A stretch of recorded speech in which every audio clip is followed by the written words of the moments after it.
নমস্কার সবাইকে, welcome to my channel history IQ. আজকে যাকে নিয়ে কথা বলবো তিনি হচ্ছেন ঊনবিংশ তথা বিংশ শতকের এক বিস্ময়কর ব্যক্তিত্ব, ভারত তথা পৃথিবীর ইতিহাসে যার প্রাসঙ্গিকতা বা রিলিভেন্সি এখনও রয়েছে, যাকে নিয়ে সবচেয়ে বেশি সমালোচনা করা হয়, যার প্রভাব ভারতবর্ষের রাজনৈতিক, অর্থনৈতিক, সামাজিক প্রত্যেকটা ক্ষেত্রে এখনও দেখা যাচ্ছে। কেউ তাকে দেশভাগের জন্য দোষী মনে করেন, কেউ তাকে সাম্প্রদায়িকতাবাদের জন্য দোষী মনে করেন, আবার কেউ তাকে বিভিন্নভাবে দোষী সাব্যস্ত করেন, তবুও তিনি জাতির পিতা। যার সম্পর্কে কথাগুলি বলছি তিনি আর কেউ নন, Mahatma Gandhi, the father of nation. মহাত্মা গান্ধীর জীবনের গুরুত্বপূর্ণ কিছু ঘটনা আজকে এই ভিডিওর মাধ্যমে আলোচনা করব। তাহলে আর দেরি না করে শুরু করা যাক। 1869 2nd অক্টোবর টু 1948, সেই কালো দিন 30শে জানুয়ারি। এর মাঝখানে কি কি হয়েছে ধারাবাহিকভাবে, তার ব্যক্তিগত জীবন, তার সত্যাগ্রহ, তার আঞ্চলিক আন্দোলন, তার সর্বভারতীয় আন্দোলন, তার দক্ষিণ আফ্রিকায় আন্দোলন, প্রত্যেকটা জিনিস Mahatma Gandhi and his timeline, এটার মাধ্যমে আলোচনা করব। এক নজরে মহাত্মা গান্ধী এট এ গ্ল্যান্স। পুরো নাম কি? মোহনদাস করমচাঁদ গান্ধী। পিতা মাতার চতুর্থ সন্তান ছিলেন মোহনদাস করমচাঁদ গান্ধী। জন্ম 1869 খ্রিস্টাব্দের 2রা অক্টোবর। আর জন্মস্থান কোথায় ছিল? গুজরাটের কাথিয়াওয়াড়ের পোরবন্দর। এবং এই পোরবন্দরের আরেকটা নাম হচ্ছে সুদামাপুরী। পিতা করমচাঁদ উত্তমচাঁদ গান্ধী বা কাবা গান্ধী যাকে বলা হয়, এবং কাবা গান্ধী ছিলেন রাজকোটের দেওয়ান। মাতা পুতলিবাই, ধর্মপরায়ণ মহিলা, করমচাঁদের চতুর্থ স্ত্রী ছিলেন। স্ত্রী কস্তুরবা গান্ধী বা যাকে আমরা মাখানজি বলি। 13 বছর বয়সে বিবাহ হয়, আর সেই সময়টা ছিল 1883 খ্রিস্টাব্দ। গান্ধীজির 4জন পুত্র সন্তান ছিল। 4জন পুত্র সন্তানের উল্লেখ করছি। হরিলাল গান্ধী জন্ম হয় 1888, মণিলাল গান্ধী জন্ম হয় 1892, রামদাস গান্ধী জন্ম হয় 1897, এবং সবচেয়ে কনিষ্ঠ বা ছোট ছেলে দেবদাস গান্ধী জন্ম হয় 1900 খ্রিস্টাব্দে। গান্ধীজির ধর্ম অবশ্যই মানব ধর্ম, কিন্তু গান্ধীজি হিন্দু, তবে গান্ধীজির মধ্যে জৈন ধর্মের প্রভাব ছিল বেশি। অন্য যে নামে আমরা গান্ধীজিকে জানি, কি নামে জানি? বাপু, গান্ধী বাবা, মহাত্মা, গান্ধী মহারাজ, ফার্স্ট মাস্টার মানে অনশন বিশেষজ্ঞ, অর্ধনগ্ন ফকির, এই এতগুলি নামে আমরা গান্ধীজিকে জানি। এবার আলোচনা করব তার শিক্ষা জীবন। রাজকোটের আলফ্রেড স্কুল থেকে তার প্রাথমিক শিক্ষা শুরু হয় এবং ম্যাট্রিকুলেশন তিনি কমপ্লিট করেন ভাবনগরের শ্যামলদাস কলেজ থেকে। মাত্র 18 বছর বয়সে 1888 খ্রিস্টাব্দের 4 সেপ্টেম্বর ব্যারিস্টারি পড়তে ইউনিভার্সিটি অফ ল কলেজ লন্ডনে যান এবং 1891 খ্রিস্টাব্দে ব্যারিস্টারি পাশ করেন। রাজনৈতিক জীবনের সূচনা লগ্ন 1893 খ্রিস্টাব্দে দাদা আবদুল্লাহ নামক এক গুজরাটি ব্যবসায়ীর হয়ে মামলা লড়ার জন্য দক্ষিণ আফ্রিকার নাটালে যাত্রা করেন এবং সেখানেই তার রাজনৈতিক জীবনের সূত্রপাত হয়। দক্ষিণ আফ্রিকায় ছিল সেই স্থান যেখানে আমরা মহাত্মা গান্ধীর রাজনৈতিক জন্ম বলে উল্লেখ করে থাকি, অর্থাৎ turning point of his life যদি তিনি দক্ষিণ আফ্রিকা না যেতেন তাহলে আমরা গান্ধীজিকে ভারতীয় রাজনীতিতে পেতাম না। তিনি গিয়েছিলেন দাদা আবদুল্লাহ নামক এক গুজরাটি ব্যবসায়ীর মামলা লড়াই করতে। গান্ধীজির রাজনৈতিক হাতিয়ার সত্যাগ্রহ। গান্ধীজির রাজনৈতিক গুরু কে ছিলেন? গোপাল কৃষ্ণ গোখলে। গান্ধীজির আধ্যাত্মিক গুরু কে ছিলেন? Leo Tolstoy. গান্ধীজির বিবেক রক্ষক কে ছিলেন? চক্রবর্তী রাজা গোপালাচারী। গান্ধীজি আফ্রিকা থেকে ভারতে ফেরেন, একদম পাকাপাকিভাবে ফিরেছিলেন 1915 খ্রিস্টাব্দের 9 জানুয়ারি। তখন তার বয়স ছিল 46 বছর। গান্ধীজির জীবনে প্রথম সত্যাগ্রহ দক্ষিণ আফ্রিকার পূর্ব উপকূলে অবস্থিত নাটালে যে সত্যাগ্রহ হয়েছিল। গান্ধীজির জীবনে ভারতবর্ষের প্রথম সত্যাগ্রহ বিহারের চম্পারণ, যে সত্যাগ্রহ হয়েছিল 1917 খ্রিস্টাব্দে। গান্ধীজি ব্রিটিশ প্রদত্ত উপহার পেয়েছিলেন, 2টা টাইটেল পেয়েছিলেন। সেগুলি হচ্ছে কাইজারি হিন্দ এবং নাইটহুড।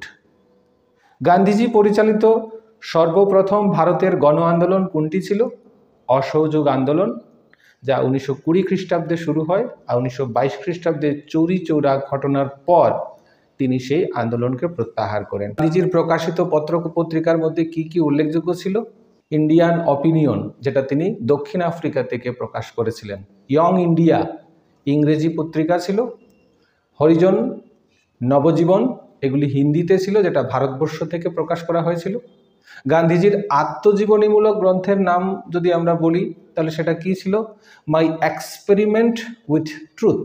এটা গুজরাটি ভাষায় লিখিত। গান্ধীজির লিখিত গ্রন্থ হিন্দ স্বরাজ বা হিন্দু স্বরাজ। গান্ধীজির জীবনীকার তথা ব্যক্তিগত সচিব কে ছিলেন? পেরেলাল। তাহলে গান্ধী সম্পর্কে আমরা আস্তে আস্তে আরও জানার চেষ্টা করব। গান্ধীজির আত্মজীবনী মাই এক্সপেরিমেন্ট উইথ ট্রুথ গ্রন্থটির ইংরেজি অনুবাদ করেছেন গান্ধীজির সচিব মহাদেব দেশাই।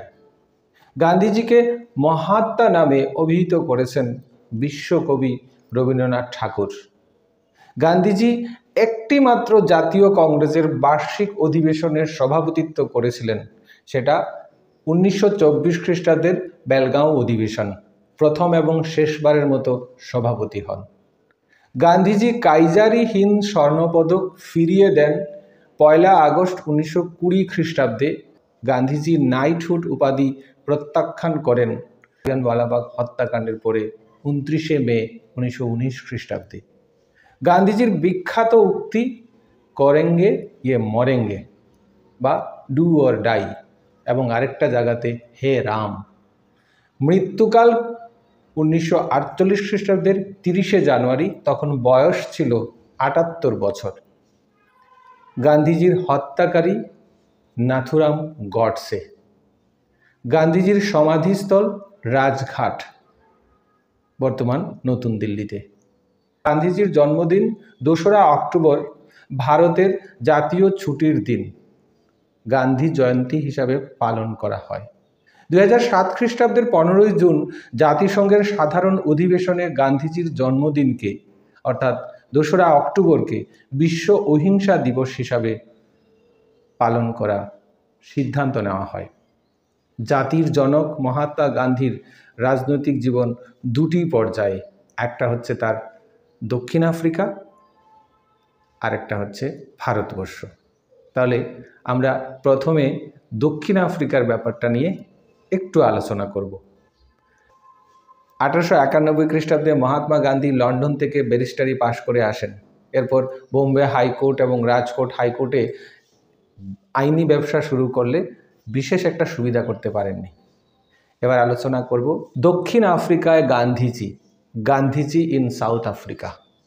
1892 খ্রিস্টাব্দে গান্ধীজি দাদা আবদুল্লাহ নামক গুজরাটি ব্যবসায়ীর হয়ে মামলা লড়াই করতে দক্ষিণ আফ্রিকার নাটালে মাত্র 24 বছর বয়সে যাত্রা করেন এবং সেখানেই আইনজ্ঞ গান্ধী রাজনৈতিক গান্ধীতে পরিণত হন। গিয়েছিলেন একজন আইনজ্ঞ গান্ধী আর ফিরে এসেছিলেন একজন রাজনৈতিক ব্যক্তিত্ব। গান্ধীজির রাজনৈতিক জীবনের সুদীর্ঘ 22 বছর কাটে দক্ষিণ আফ্রিকাতে। এর মধ্যে 1901 খ্রিস্টাব্দে ভারতে এসে 1903 খ্রিস্টাব্দে আবার তিনি দক্ষিণ আফ্রিকাতে ফিরে যান। সেই সময় দক্ষিণ আফ্রিকায় শ্বেতাঙ্গ সরকারের বর্ণবৈষম্যের শিকার ছিলেন অনাবাসী ভারতীয়রা। সেখানে ভারতীয়দের অর্ধ বর্বর এশীয় বলে অভিহিত করা হতো। দক্ষিণ আফ্রিকার ডারবান আদালতে, এমনকি পিটার ম্যারিজবার্গ ট্রেনে এবং পরে ঘোড়ার গাড়িতে তিনি নিগৃহীত হন। শ্বেতাঙ্গ সরকারের বিভিন্ন অনাচার দূর করার উদ্দেশ্যে গান্ধীজি ভারতীয়দের সংঘবদ্ধ করেন 1894 খ্রিস্টাব্দে এবং গঠন করেন নাটাল ইন্ডিয়ান ন্যাশনাল কংগ্রেস। 1903 খ্রিস্টাব্দে ইন্ডিয়ান অপিনিয়ন নামক একটি পত্রিকাও তিনি প্রকাশ করেন। দক্ষিণ আফ্রিকার ভারতীয়দের নানা সুবিধার মধ্যে 3টি ছিল প্রধান। প্রথমত, চুক্তিবদ্ধ যেসব ভারতীয় শ্রমিক দক্ষিণ আফ্রিকা যেত, তাদের চুক্তির মেয়াদ শেষ হলে ওই দেশে বসবাসের জন্য মাথাপিছু 3 পাউন্ড ট্যাক্স দিতে হতো। গান্ধীজি এর বিরুদ্ধে প্রতিবাদ জানান। দ্বিতীয়ত, একমাত্র খ্রিস্টান মতে বিবাহ ছাড়া অন্য কোনো পদ্ধতিতে বা হিন্দু বা মুসলিম রীতিতে বিবাহ করলে তা অবৈধ বলে ঘোষণা করা হতো। গান্ধীজি এর বিরুদ্ধে প্রতিবাদ করেন এবং মহিলাদের নিয়ে সত্যাগ্রহ আন্দোলন গড়ে তোলেন।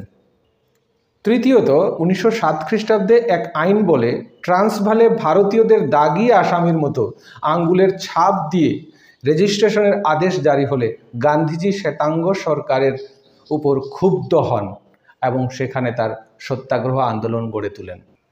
এবার আলোচনা করব গান্ধীজির ব্রহ্মচর্য পালন। গান্ধীজি সাধারণত নিরামিষভোজী ছিলেন। লন্ডনে যাওয়ার আগে তিনি তার মা পুতলিবাই ও জৈন সন্ন্যাসী বেচাজির কাছে প্রতিজ্ঞা করেন তিনি মাংস খাওয়া, মদ্যপান এবং নারী সঙ্গ থেকে বিরত থাকবেন। তিনি এই প্রতিজ্ঞা পালন করেছিলেন তার সমগ্র জীবনে। তিনি নিরামিষ ভোজন সংঘে যোগদান করেন। তিনি নিরামিষ ভোজনের উপর দ্য মরাল বেসিক অফ ভেজিটেরিয়ানিজম নামক একটি বই লেখেন এবং ভেজিটেবলের উপর বা নিরামিষ ভোজনের উপর বিভিন্ন প্রবন্ধ লেখেন। এখানে একটা উল্লেখযোগ্য বিষয় হচ্ছে তার ব্রহ্মচর্যের গুরুত্বপূর্ণ দিক হচ্ছে তার নিরামিষ ভোজন। লন্ডন ভেজিটেরিয়ান সোসাইটির একটা মুখপত্র ছিল দি ভেজিটেরিয়ান এবং সেখানে উল্লেখ করা হয়েছে গান্ধীজির ব্রহ্মচর্যের সূত্রপাতই হয় নিরামিষ ভোজনের মাধ্যমে। গান্ধীজির কাছে ব্রহ্মচর্যের অর্থ হচ্ছে চিন্তা, বাক্য ও কর্মের নিয়ন্ত্রণ এবং তিনি তার সারা জীবনের মাধ্যমে কর্মকাণ্ডের মধ্যে চিন্তা, বাক্য ও কর্মের নিয়ন্ত্রণ তার প্রতিফলন ঘটিয়েছেন। 1910 খ্রিস্টাব্দের 3 মে টলস্টয় ফার্ম গঠন করেছিলেন। এই টলস্টয় ফার্মটা কি ছিল? ট্রান্সভালের স্বর্ণনগরী জোহেন্সবার্গ থেকে 21 মাইল দূরে লবাই স্টেশনের কাছে গান্ধীজির জার্মান স্থপতি বন্ধু কলেনবার্গের কেনা একটি জায়গাতে তিনি সেই ফার্মটা গঠন করেছিলেন। ট্রান্সভালে ভারতীয়দের প্রবেশ নিষিদ্ধ হলে গান্ধীজি আন্দোলন গড়ে তোলেন। শ্বেতাঙ্গ সরকার গান্ধীজিকে জেলে পাঠান এবং জেলের মধ্যে অন্যান্য কয়েদিদের মতোই তাকে পাথর ভাঙতে বাধ্য করা হয়। দক্ষিণ আফ্রিকায় গান্ধীজির শান্তিপূর্ণ প্রতিরোধ আন্দোলনের পদ্ধতি ছিল সত্যাগ্রহ। দক্ষিণ আফ্রিকায় সর্বাপেক্ষা শক্তিশালী সত্যাগ্রহটি গড়ে ওঠে নিউ কাসল কয়লা খনি অঞ্চলে। সেখানে তিনি শ্বেতাঙ্গ সরকারের বিরুদ্ধে খনি শ্রমিকদের সংগঠিত করে ধর্মঘট ডাকেন। গান্ধীজিকে গ্রেপ্তার করে 9 মাস কারাদণ্ডে দণ্ডিত করা হয়। কয়েকটি স্থানে পুলিশের গুলিতে কয়েকজন নিহত হলে আন্দোলন স্তব্ধ হয়ে যায়। প্রবল আন্দোলনের চাপে 1914 খ্রিস্টাব্দে দক্ষিণ আফ্রিকা সরকারের প্রধান জেনারেল স্মার্টস গান্ধীজির সঙ্গে এক আপোষ আলোচনায় বসতে বাধ্য হন। উভয়ের মধ্যে চুক্তি অনুসারে ভারতীয় ত্রাণ আইন গৃহীত হলে দক্ষিণ আফ্রিকার সত্যাগ্রহ আন্দোলনের অবসান ঘটে। দক্ষিণ আফ্রিকায় ভারতীয় ত্রাণ আইন গৃহীত হলে ভারতীয়দের অবস্থার উন্নতি হয়। মাথাপিছু 3 পাউন্ড ট্যাক্স উঠে যায়। ভারতীয় পদ্ধতিতে বিবাহ আইনসিদ্ধ হয়। দক্ষিণ আফ্রিকায় কৃষ্ণাঙ্গ মানুষের অবস্থার অবশ্য কোনো সুরাহা হয়নি। পরবর্তী সময়ে নেলসন ম্যান্ডেলার আত্মত্যাগ এবং আত্মবলিদান ও আন্দোলনের মাধ্যমে দক্ষিণ আফ্রিকায় কৃষ্ণাঙ্গদের অধিকার সংরক্ষিত হয়। 1914 খ্রিস্টাব্দে প্রথম বিশ্বযুদ্ধ শুরু হলে আন্তর্জাতিক আইন অনুসারে গান্ধীজি 1915 খ্রিস্টাব্দে স্বদেশে ফিরে আসেন এবং জাতীয় রাজনীতিতে যোগদান করেন। Doctor S.R. মালহোত্রা তার towards Indian freedom and partition শীর্ষক গ্রন্থে বলেছেন, দক্ষিণ আফ্রিকা ভারতীয়দের সংগ্রামের ফলে ভারতীয় জাতীয় আন্দোলনের উপহার হিসাবে পেয়েছে গান্ধীজিকে। মহাত্মা গান্ধী প্রবর্তিত সত্যাগ্রহের আদর্শ, ideals of satyagraha of Mahatma Gandhi. Gandhiji অত্যন্ত শক্তিশালী রাজনৈতিক হাতিয়ার ছিল সত্যাগ্রহ। মূলত গুজরাটের জৈন ধর্মীয় পরিবেশে তার জন্ম হয়। বৈষ্ণব ধর্মীয় পরিবারে গড়ে ওঠা গান্ধীজি সত্যাগ্রহের প্রতি অনুরক্ত হন। বিখ্যাত ব্রিটিশ লেখক রাস্কিন রচিত আনটু দ্য লাস্ট মানে শেষ পর্যন্ত, রুশ সাহিত্যিক লিও টলস্টয় এর ঈশ্বরের রাজ্য মানে kingdom of God, Edwin Arnold এর লাইট অফ এশিয়া, ডেভিড থরোর সিভিল ডিসওবিডিয়েন্স, এছাড়া শ্রীমদ্ ভাগবত গীতা, বাইবেল ইত্যাদি পাঠ করে গান্ধীজির মধ্যে সত্যাগ্রহের আদর্শ গড়ে ওঠে। সত্যাগ্রহ শব্দটি সত্য ও আগ্রহ এই দুটি শব্দের সমাসবদ্ধ রূপ। সত্যাগ্রহের আক্ষরিক অর্থ হল সত্যের প্রতি সুদৃঢ় আস্থা বা আগ্রহ। গান্ধীজির মতে সত্যাগ্রহ হলো আত্মার শক্তি, সোল ফোর্স বা প্রেমের শক্তি, লাভ ফোর্স। শান্ত ও নিরস্ত্রভাবে পরিচালিত অন্যায়ের বিরুদ্ধে সংগ্রামী হলো সত্যাগ্রহ। গান্ধীজির মতে সত্যাগ্রহ এক মহান মানব ধর্ম। এটি একটি একান্তভাবে সবলের ধর্ম। সত্যাগ্রহ কখনো দুর্বলের ধর্ম হয় না, হতে পারে না। সত্যাগ্রহের স্বরূপ সম্পর্কে ইয়ং ইন্ডিয়া পত্রিকায় তিনি লিখেছিলেন, সত্যাগ্রহ হলো চূড়ান্ত আত্মবিলোপ, মহত্তম বিনয়, সর্বোত্তম ধৈর্য এবং উজ্জ্বলতম বিশ্বাস। আত্মকষ্টের মাধ্যমে এবং অহিংস উপায়ে প্রতিপক্ষের মন জয় করা বা তার অন্তরে শুভ বুদ্ধিকে জাগ্রত করাই হলো সত্যাগ্রহের উদ্দেশ্য। সত্যাগ্রহ আদর্শ অনুসরণকারীকে অবশ্যই কয়েকটি বিষয় লক্ষ্য রাখতে হবে। সত্য, অহিংসার আদর্শ এবং ঈশ্বরের প্রতি বিশ্বাস রাখতে হবে। পবিত্রভাবে জীবনযাপন করতে হবে। খাদি বস্ত্র পরিধান করতে হবে। অবশ্যই নিজেকে নেশামুক্ত রাখতে হবে। আদর্শ রক্ষার প্রয়োজনে নিজ জীবন, সম্পদ প্রভৃতি বিসর্জন দেওয়ার জন্য প্রস্তুত থাকতে হবে এবং এই ইচ্ছা সবসময় বহাল রাখতে হবে। অহিংস, অসহযোগ ও আইন অমান্য হল সত্যাগ্রহ আদর্শের দুটি মূল ধারা। গান্ধীজি হরিজন পত্রিকায় লেখেন, আমার উপদেশ হল প্রথমত সত্যাগ্রহ, শেষেও সত্যাগ্রহ। স্বাধীনতার অন্য কোনো ভালো রাস্তা আর নেই। গান্ধীজি সত্যাগ্রহ আদর্শ অনুসারে ভারতের স্বাধীনতা আন্দোলন আনতে চেয়েছিলেন। এর জন্য তিনি অসহযোগ আন্দোলনকে প্রত্যাহার করে নিয়েছিলেন চুরিচোরার সহিংসতা দেখে।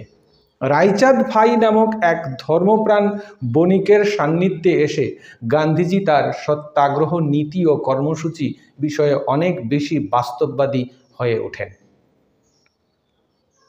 আর ভারতীয় আঞ্চলিক রাজনীতিতে গান্ধীজির আবির্ভাব ঘটে,